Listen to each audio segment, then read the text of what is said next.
ky të mbante të njëjtën administratë. Sillni të administratën lokale, që të fillojnë punë të mbajnë qytetin se ishte kthyer pislik dynjaja gërmadh.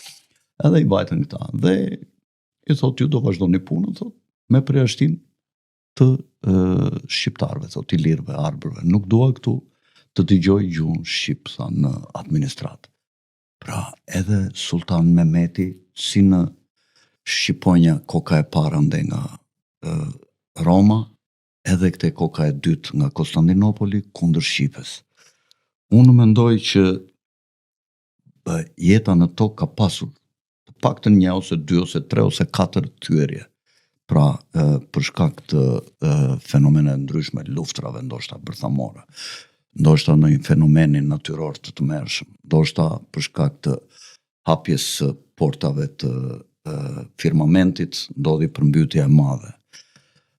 Dhe janë zvendësuar njerëzit që kanë qenë me njerëz të tjerë të ardhur nga pra është mbi vendosur jeta 3-4 herë, dhe po të shikosh në qytetet që janë shkatruar mbi gërmadhat, ke edhe Durrësin kështu 3 herë të vendosur njëri mbi tjetrin, kështu ke edhe qytetet e ndryshme në lindjen e mesme, afër Kuvajtit, poshtë Babilonisë, Uruk, qytetet e tjera janë 4 herë të mbi vendosura mbi Balt.